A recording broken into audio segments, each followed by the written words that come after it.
Bueno, hemos estado estudiando el libro de Filipenses.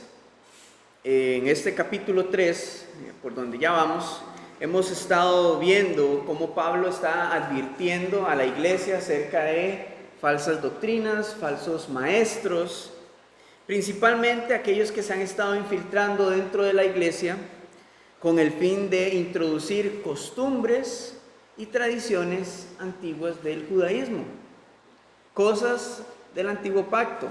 Quieren traerlas y meterlas dentro del cristianismo, el nuevo pacto a través de Jesucristo. Y esto lo que estaba provocando, o lo que podía provocar, era una confusión dentro de los creyentes acerca de su salvación, principalmente. Porque recordemos que los fariseos lo que más influenciaban era acerca de las obras para poder tener un acercamiento a Dios, para poder tener el perdón de sus pecados y también para poder ganar como un estándar, un estatus dentro de la comunidad de Israel.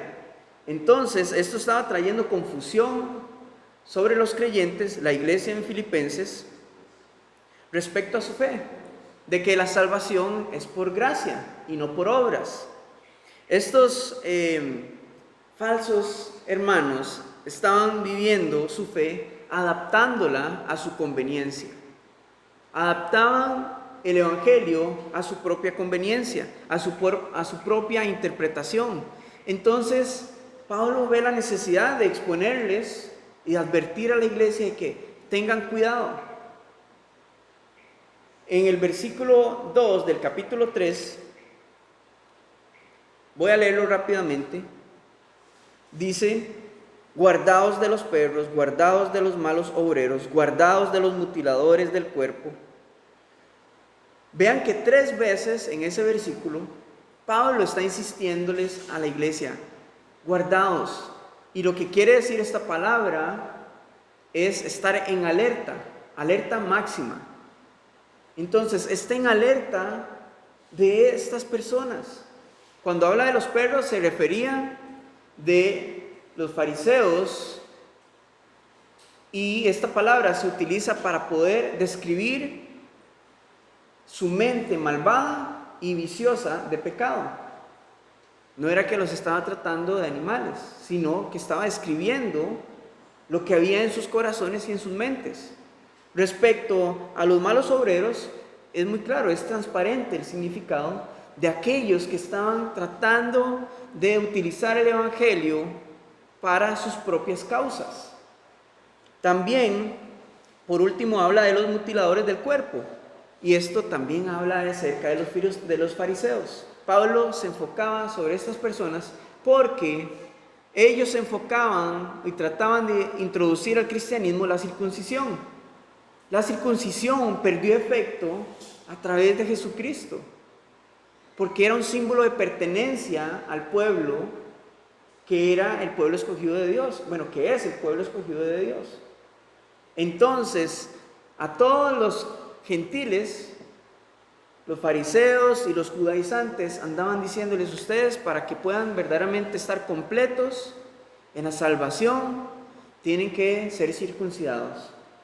Entonces Pablo compara la circuncisión con la mutilación del cuerpo. Entonces veamos un preámbulo de quiénes son los que se estaban introduciendo dentro de la iglesia, por qué traían confusión y por qué la necesidad de Pablo advertirle a la iglesia. Vamos a regresar un momento, capítulo 3, versículo 1. Dice: por lo demás, hermanos, gozaos en el Señor. A mí no me es molesto el escribiros las mismas cosas, y para vosotros es seguro. Las mismas cosas se refiere a cómo debía de vivir el cristiano, el seguidor de Cristo, que su fundamento y su esencia era el evangelio de salvación. El evangelio que los apóstoles, que Pablo estaba enseñando a las iglesias. Ese era su lugar seguro.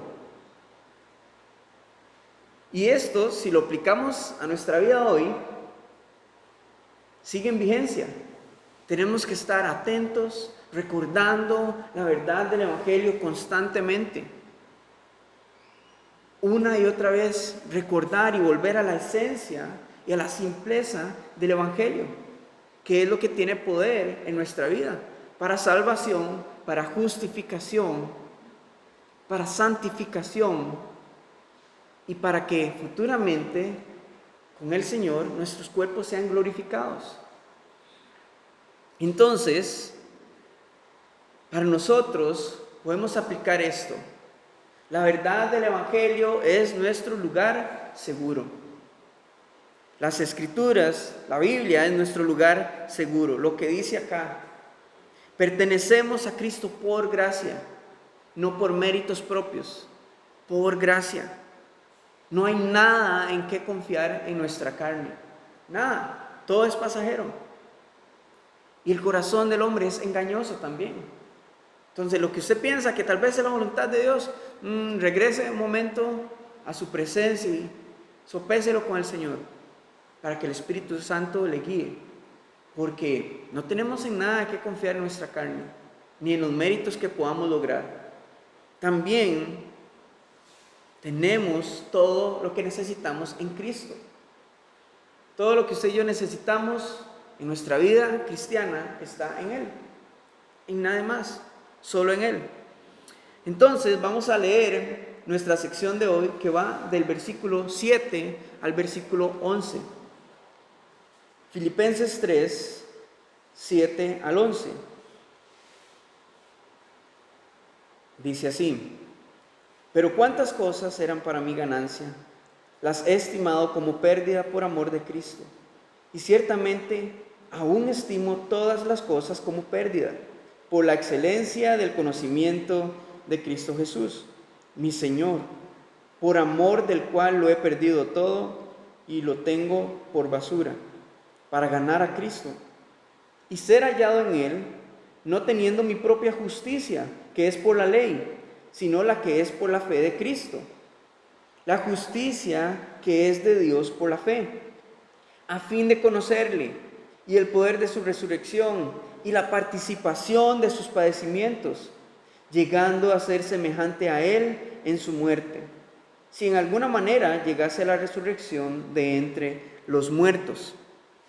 Vamos a estudiar primeramente versículos 7 y 8, porque Pablo continúa la línea. Anteriormente él había presentado sus méritos como fariseo de su vida pasada, lo que él en algún momento consideraba como mi mayor logro, mi orgullo, lo que lo hacía inflarse, ¿verdad?, de orgullo y pensar que tenía un estatus enfrente de la gente, porque Pablo tenía la proyección de ser uno de los mejores y mayores líderes fariseos.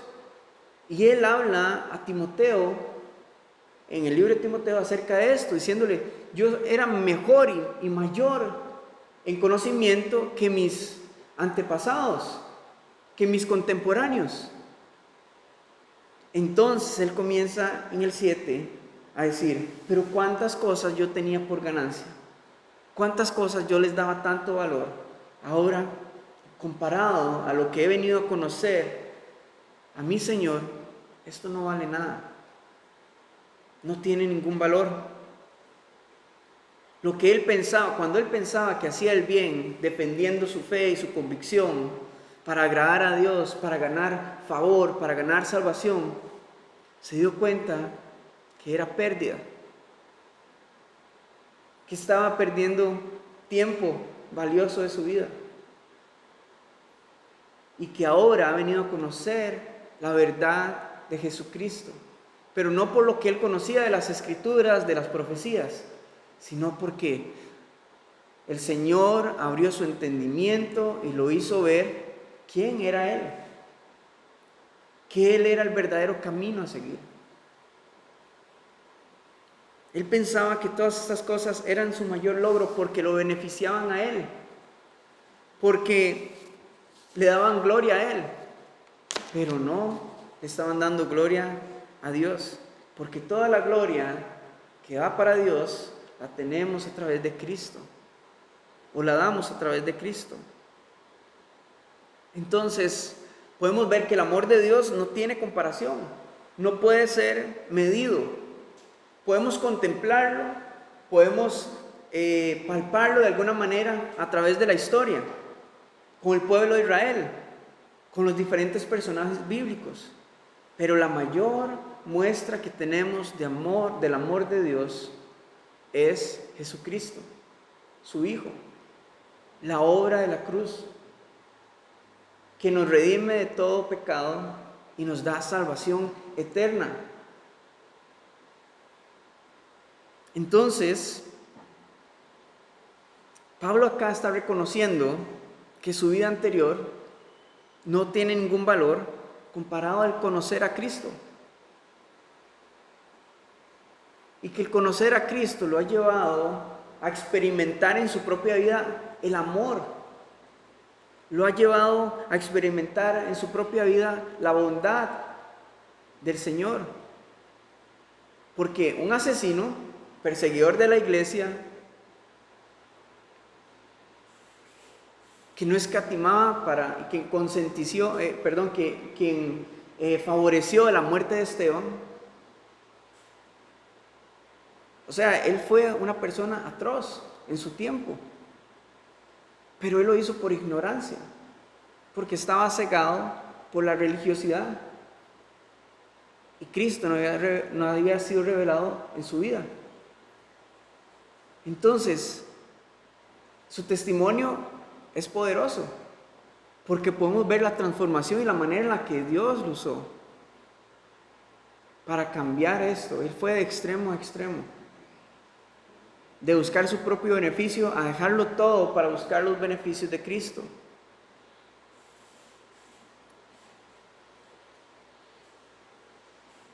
Nosotros, si nos ponemos a examinar nuestra vida en comparación a lo que estamos leyendo acerca de Pablo,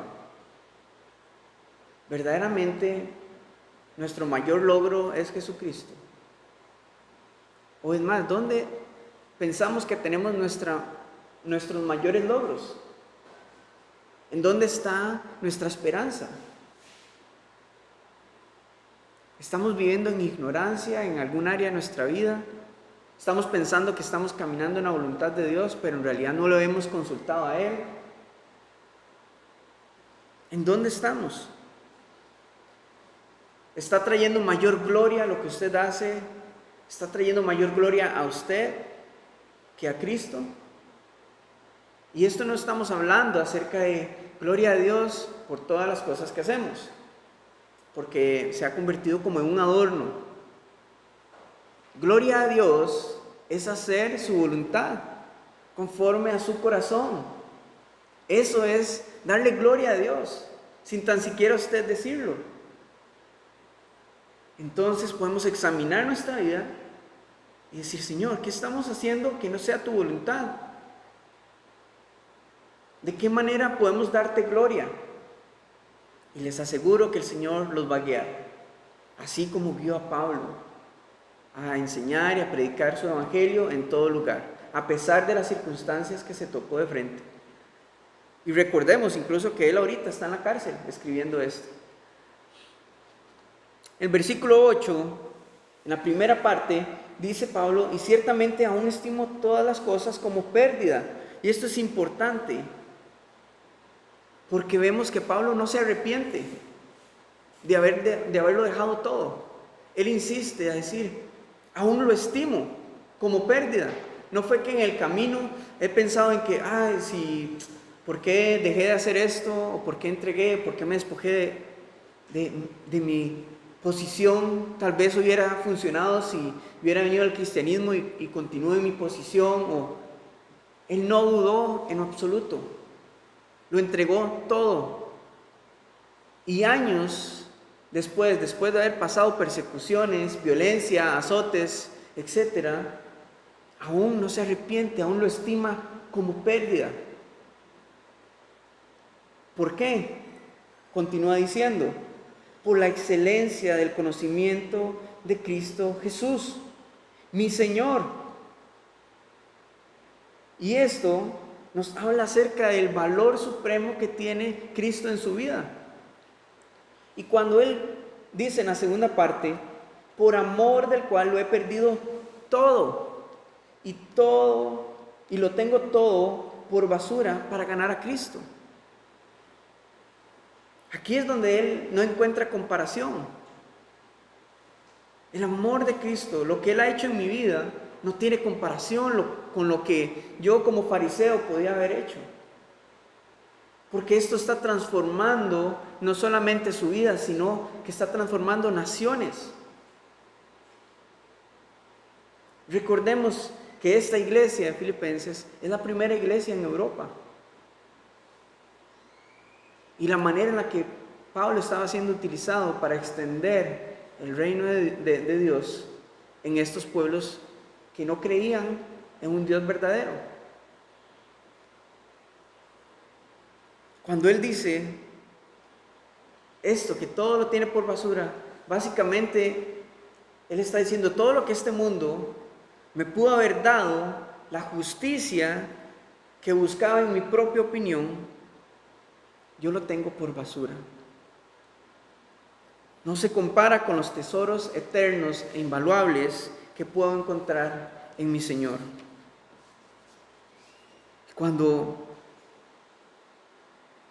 Él dice que por amor del cual lo he perdido todo, tenemos que tener claro cuál es el mensaje en esta frase. Por amor. No ha sido por manipulación, no ha sido por restricción, no ha sido por obligación de nada, ni de nadie, que Él lo ha dejado todo. El Espíritu Santo ha traído una convicción en su vida, en su corazón, y ha despertado un amor y una pasión en este hombre que Él voluntariamente ha dicho, mis ojos han sido abiertos, yo me despojo de todo esto porque por amor lo pierdo todo, lo dejo todo perder, por conocer y alcanzar a mi Señor. Y eso es lo que significa ganar a Cristo, es conocerlo. Entonces, ¿cada cristiano puede llegar a esta misma convicción? Sí, podemos llegar a esta misma convicción de que no ha sido por obligación, por restricciones, por legalismo, por religiosidad, por manipulación, que nos indican qué debemos hacer y qué no, sino que por amor, por la convicción que el Espíritu Santo puede traer a nuestra vida, es que nosotros podemos decir, Señor, yo te entrego toda mi vida, te entrego mi trabajo, mis proyectos, mi estudio, mi carrera, mi futuro, todo, por amor a ti. ¿En quién más puede confiar? En un banco pueden suceder muchas cosas. Cierra el banco, se va a la quiebra, una estafa, etc. Y pierde todo su dinero. Lo material, un poco de gasolina y fuego y chao, a todo lo material. Su vida. Hoy estamos, puede salir y tal vez un carro se cae, se golpea. Son cosas pasajeras. Pero lo que el Señor tiene para nosotros es eterno. Y esto es a lo que Pablo estaba apuntando. No vale la pena que nuestras prioridades estén en este mundo y que estemos aferrados a esta tierra. Podemos utilizar los recursos que tenemos para darle gloria a Dios y poder enseñar y exponer a otros acerca de la salvación que pueden tener a través de Cristo. Pero de nuevo, ni por manipulación, ni por obligación, ni restricción, por amor. Y nosotros podemos llegar a esto cuando tenemos en nuestra mente que no hay nada que se pueda comparar con los tesoros eternos que encontramos en Cristo. Nos va a ser un poquito más fácil cuando logremos comprender esto. La sabiduría humana está en constante cambio, constante actualización. Y usted lo puede ver en la educación, en su profesión. Hay cosas nuevas y lo que averiguaron y descubrieron esta semana, la siguiente semana lo mejoran y etcétera. Pero la palabra de Dios, el tesoro que podemos encontrar acá, es constante, es eterno, es firme, no cambia. Y ahí es donde usted puede encontrar seguridad. Vamos a Juan capítulo 17, versículo 3. Juan capítulo 17, versículo 3.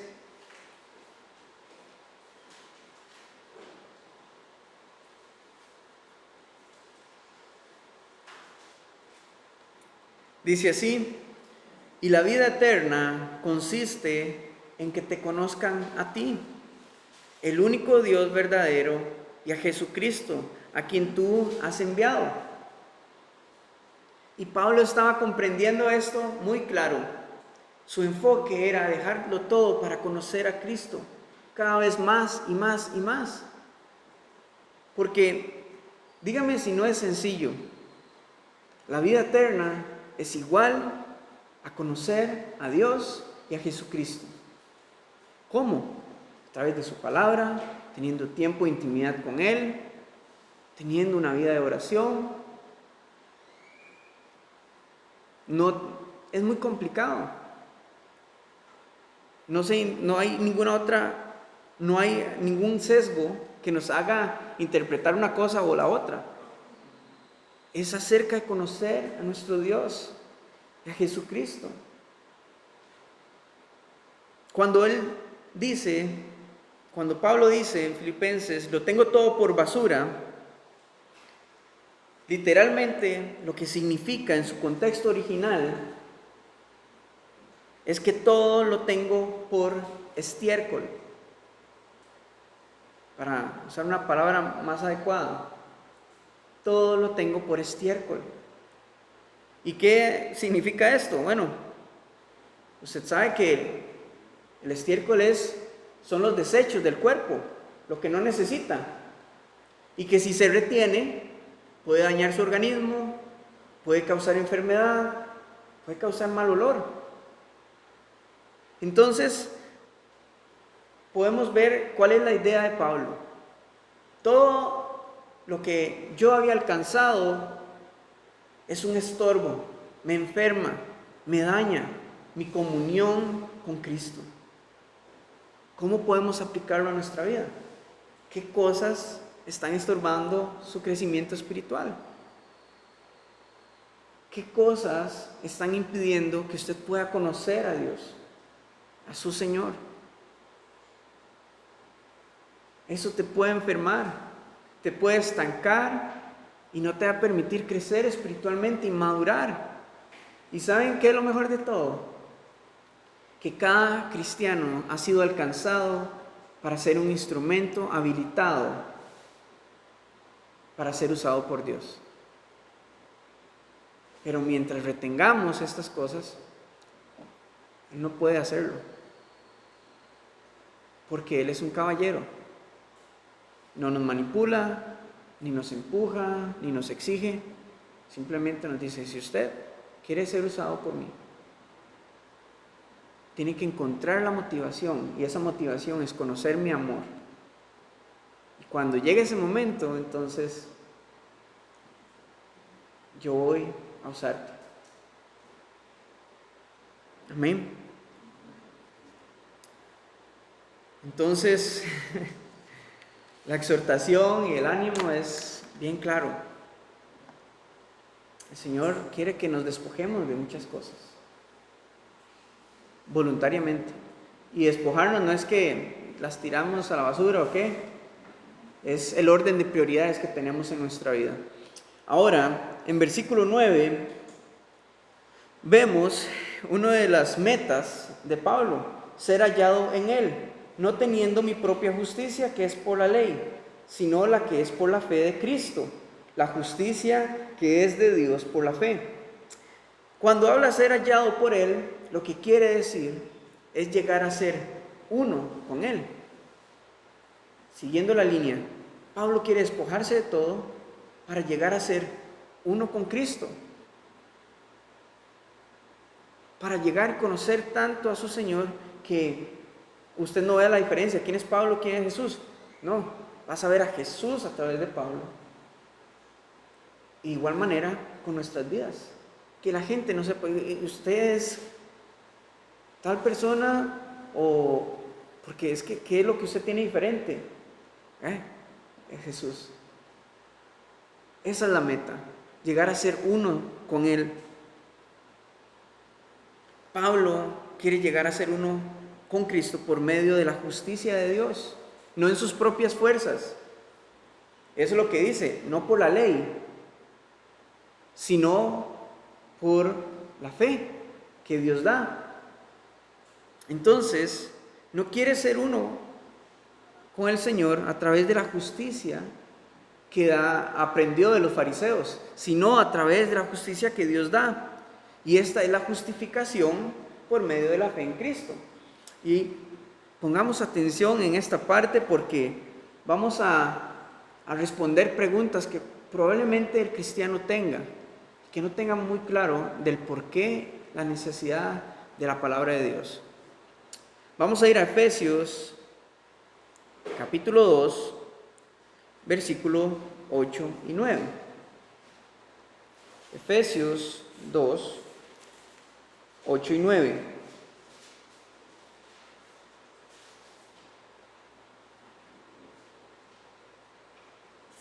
Dice así, Efesios 2, 8 y 9, porque por gracia sois salvos por medio de la fe, y esto no de vosotros, pues es don de Dios, no por obras para que nadie se gloríe.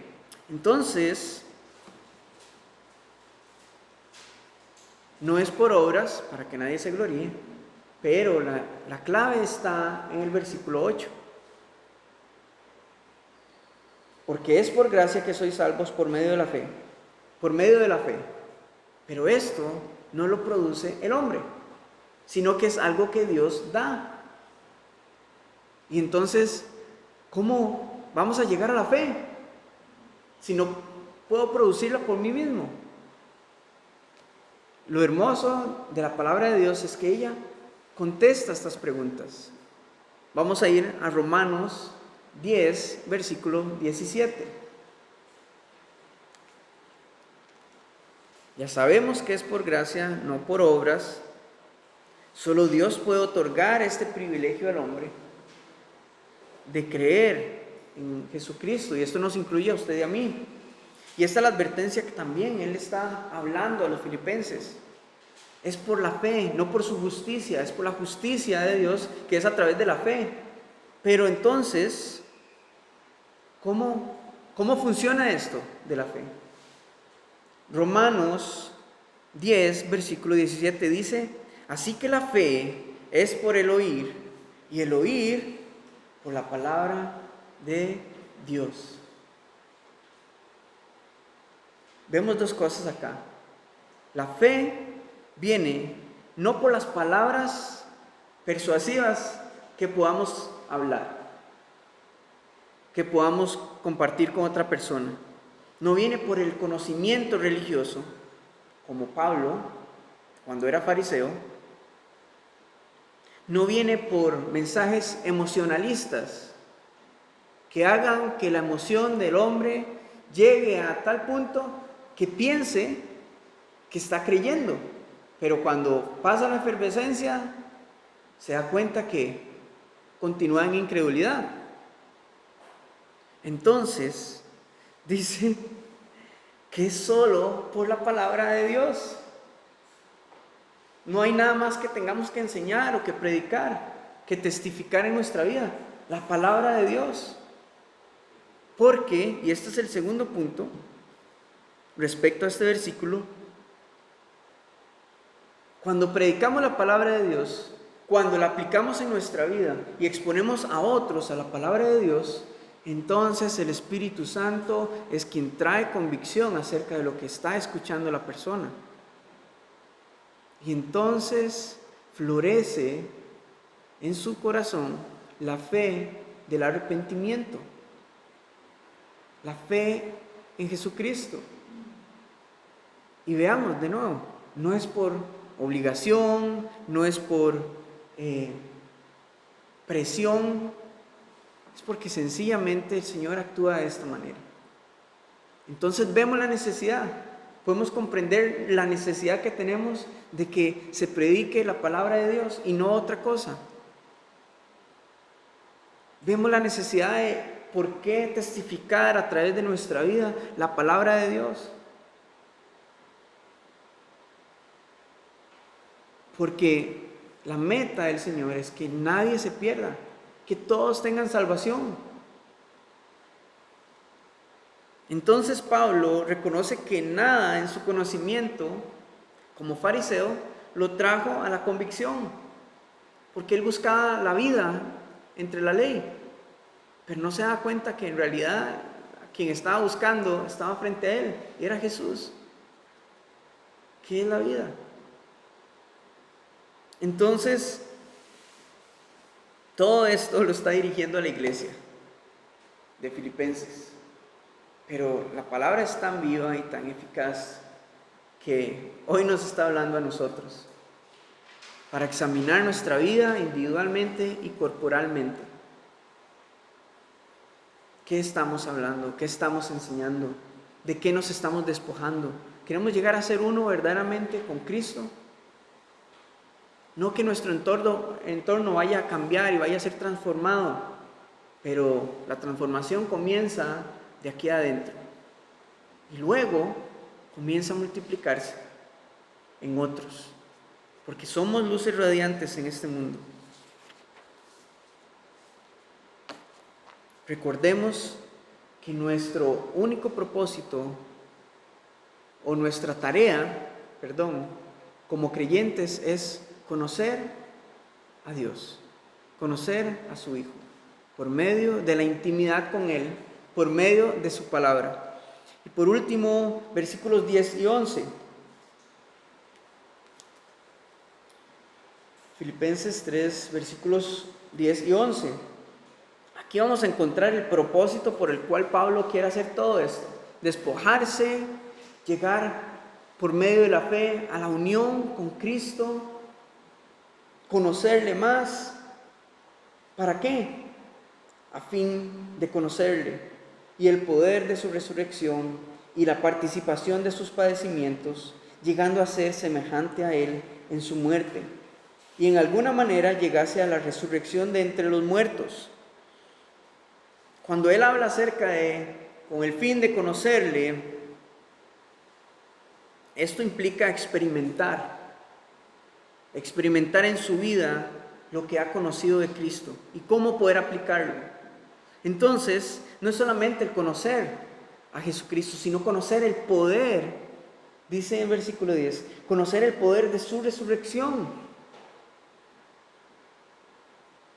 Vamos a Romanos 8, versículo 11. Romanos capítulo 8, versículo 11.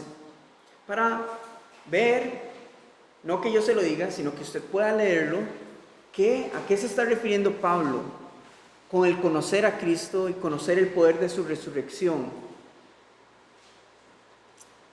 Romanos 8, versículo 11. Dice: el Espíritu de Dios, quien levantó a Jesús de los muertos, vive en ustedes.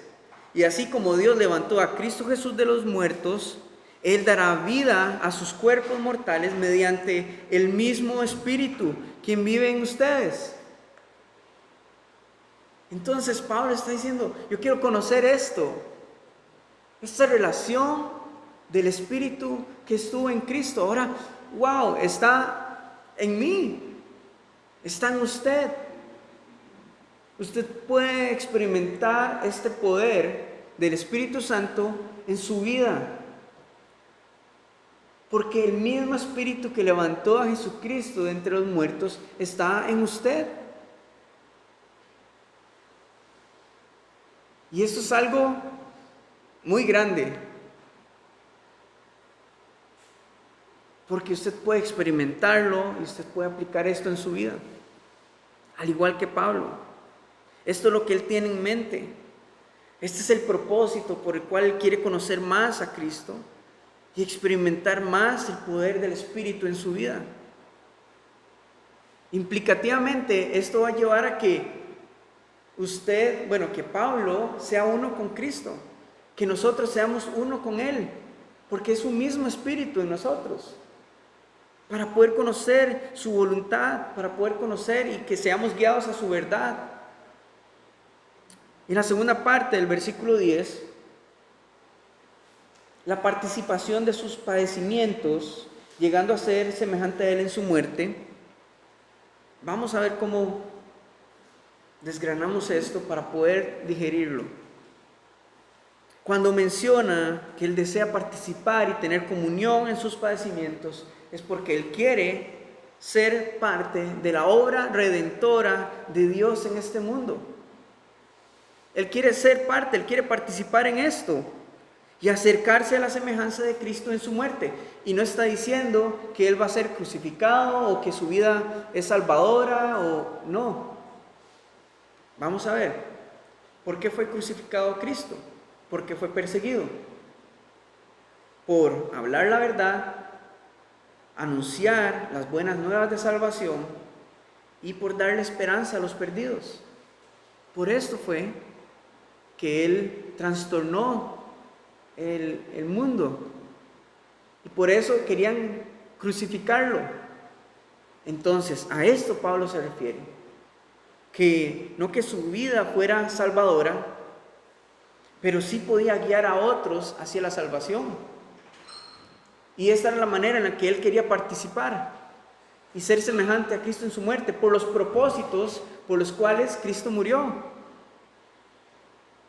Y cuando habla en versículo 11 de si en alguna manera llegase a la resurrección de entre los muertos, Él sabe que Él estaba muerto antes y ahora ha sido resucitado espiritualmente hablando, porque ha tenido vida en Él a través del Espíritu Santo, pero también ahora anhelaba la glorificación de su cuerpo cuando el Señor regrese por nosotros, por su iglesia.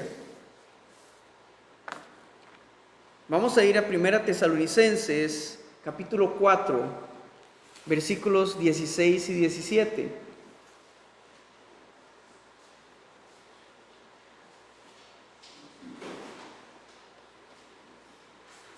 Primera de Tesalonicenses 4, 16 y 17. Está después de Filipenses y continúa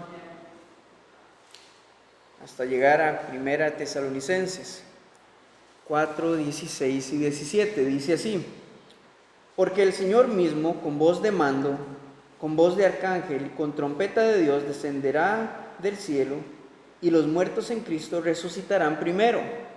Luego nosotros, los que vivimos, los que hayamos quedado, seremos arrebatados juntamente con ellos en las nubes para recibir al Señor en el aire. Y así estaremos siempre con el Señor. A esto se estaba refiriendo Pablo en ese último versículo. Si en alguna manera llegase a la resurrección de entre los muertos, fuera que el Señor viniera mientras Él estaba en vida o que el Señor regresara mientras Él moría. Entonces Él decía, de alguna manera yo quiero llegar ahí, ya sea que venga ahorita mientras estoy vivo o cuando muera físicamente. Entonces, para ir concluyendo, es un mensaje bien rico el que hemos estudiado hoy. Contesta muchas preguntas acerca de nuestra fe, nos dice el porqué de predicar su palabra. Es claro que Pablo quiere derramar toda su vida por los mismos propósitos que Cristo y anima a la iglesia de Filipenses a hacer esto, pero también nos anima a nosotros a hacerlo, derramar nuestra vida por los mismos propósitos de Cristo. Así que, hermanos, acerquémonos, enfoquémonos. Si hemos estado un poco dispersos, volvamos a la senda, volvamos a la esencia del Evangelio de salvación. para no perdernos. El Señor es grande en misericordia. Y la manera en la que yo trato de explicarle a las personas acerca de cómo es que nuestra vida es justificada para siempre es de esta manera, por medio de la historia del hijo pródigo.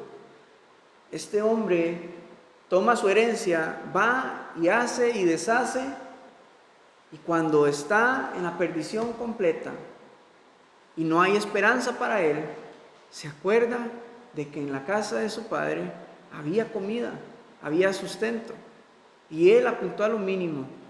Por lo menos, si regresara a la casa de mi padre, por lo menos yo pediría que me trate como un jornalero.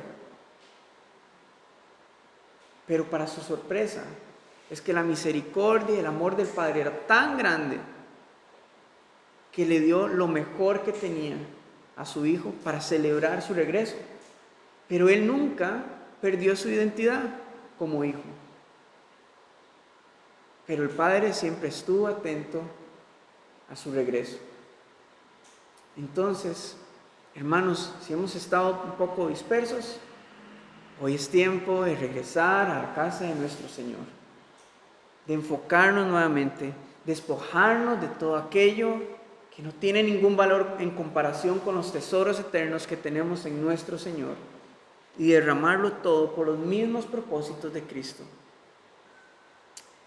El mismo Espíritu que estuvo en Cristo, que lo levantó de entre los muertos, está en nosotros. Está en nosotros. Y Él nos lleva a conocerle al punto de llegar a ser uno con Él. Y por último, para concluir, para terminar, vamos a leer Gálatas capítulo 2, versículo 20. Esto ilustra mejor que cualquier discurso, palabra, conclusión. Esto describe de cómo debemos de vivir. Gálatas 2, 20. ¿Qué es lo que pasa cuando rendimos toda nuestra vida a Jesucristo? Cuando regresamos a su senda y comenzamos a conocerle más y más y más. ¿Qué es lo que sucede? Gálatas 2, versículo 20.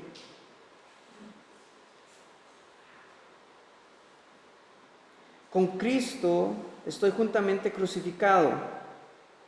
¿Y qué dice después? Ya no vivo yo, vive Cristo en mí.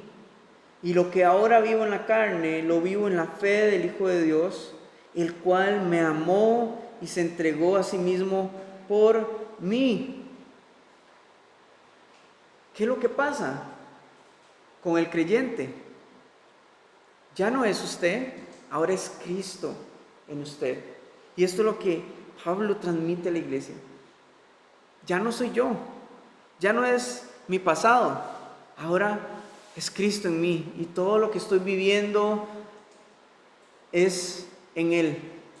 Hermanos, que todo lo que nosotros comenzamos a vivir o estemos viviendo sea en Él. Que todo lo que usted vaya a vivir en esta tierra ya no sea por su propia opinión, sus convicciones, etc., sea la convicción y el fundamento de la palabra de Dios, sea en Cristo, sea en su fe. Entonces, el ánimo es para que participemos en los mismos propósitos de nuestro Señor, por los cuales Él entregó su vida. Nuestras vidas ni nuestras obras pueden salvar, pero sí pueden guiar a otros hacia la salvación, hacia la reconciliación. Entonces, este es el ánimo. Fuimos exhortados, fuimos aclarados, ahora somos animados. Su vida no salva, pero sí puede guiar a otros hacia el que sí salva, a nuestro Señor. Amén. Señor, te damos toda la honra y la gloria a ti, por tu palabra, la cual es como espada de dos filos, Señor.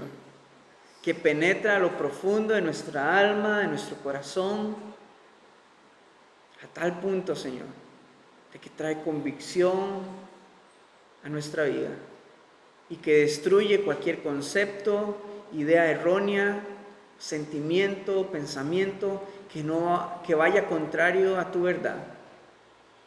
Así que te damos toda la honra y la gloria a ti, Señor, porque tu gracia y misericordia hoy la podemos ver a través de tu palabra. Así que, Señor, pedimos que tu Espíritu Santo sea quien ministre a cada vida, a cada corazón, y que nos traiga convicción, Señor. Que sepamos que no es por religiosidad, ni por obligación, ni por imposición, mucho menos, Señor, por restricción, que debemos de dejar cosas en nuestra vida que no te agradan, sino que es por amor a ti, Señor, por darte la gloria a ti, Señor, buscando e invirtiendo nuestras vidas en lo eterno, sabiendo que tus tesoros son invaluables e incomparables con lo que este mundo puede ofrecer. Oro por mis hermanos, Señor, guarda su salud, sus cosas, sus negocios, Señor, y manifiéstate en sus vidas. Te lo pedimos en el nombre de Jesús. Amén.